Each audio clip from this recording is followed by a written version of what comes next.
Damn right. And you're gonna make a difference.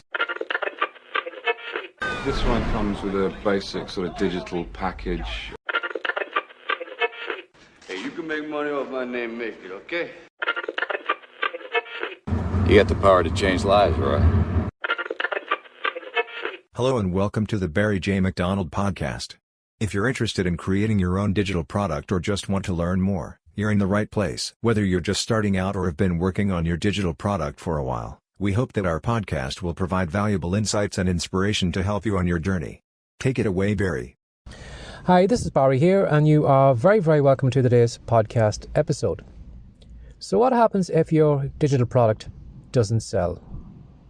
What do you do then? Now let's back it up for a moment, because you and I are great at making assumptions. And you could be making an assumption right now, thinking that your competitors are better than you are. Now you and I have a great ability of putting everyone else on a pedestal except us. We see everyone else as cleverer, as better looking, as more talented, as someone who could have an online business, as someone who creates great digital products. But little old us, not a chance. And sometimes, we build everybody else up and we kind of dig a hole for ourselves. And maybe that's where you are right now. Maybe you're making assumptions.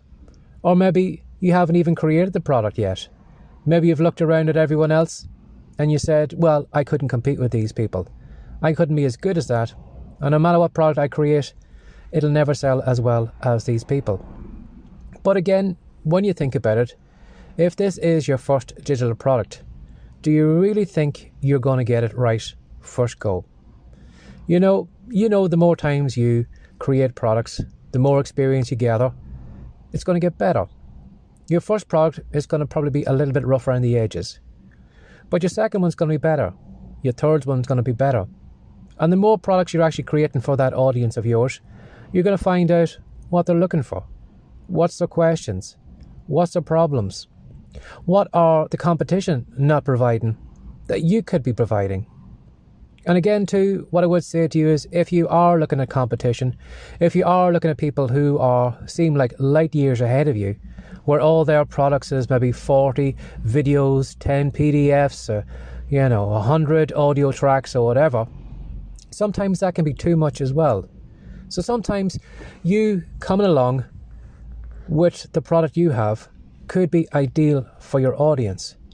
As I said, we build everyone else up, and we assume that all our customers think the same, that they see our competitors as the only people to deal with, but they don't. Again, that's an assumption that we're making in our mind. They're going to buy products off you just like everyone else.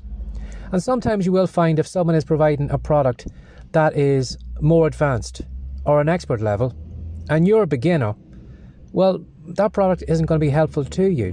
What you actually need is a beginner product. You want a product that gives you the first couple of steps to take, just to get you up and get you running. And maybe the product you have could be just perfect for a beginner. Maybe you're complaining right now or thinking, well, it needs to be more advanced. It needs to be expert level. But maybe your customers aren't ready for that yet. Maybe they need to go through a couple of digital products that are for beginners. And then when they get more experience, when they get more knowledge, when they get more confidence, well, then they can move on to the intermediate products and the expert products. So by you kind of putting your competition on a pedestal, you could be thinking, well, they're selling to my customers, but you could be guaranteed that they're not going to appeal to everyone. It's just the way, like, you meet maybe someone and instantly hit it off with them. There are some times that we meet people and sometimes we just don't gel. Sometimes, for whatever reason, we just don't feel comfortable with them. And what I would say to you is, those people that you look up to, those competitors that you think have all, the customers, maybe some of those customers don't like them.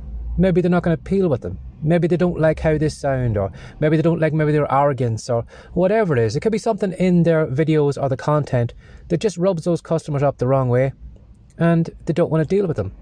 Whereas you come along, and then suddenly you are a fresh face.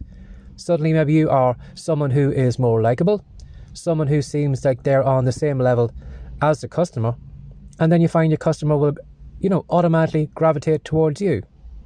So what I would say to you is, if you have fears that, your competition is going to rob all the customers and you're not going to make any money, is that true? Think about that for a moment. Is that true? Or is that an assumption? Are you building up your competitors, and are you digging a hole for yourself? And again, be honest, be truthful. Do you really think your first product is going to be amazing? It's not.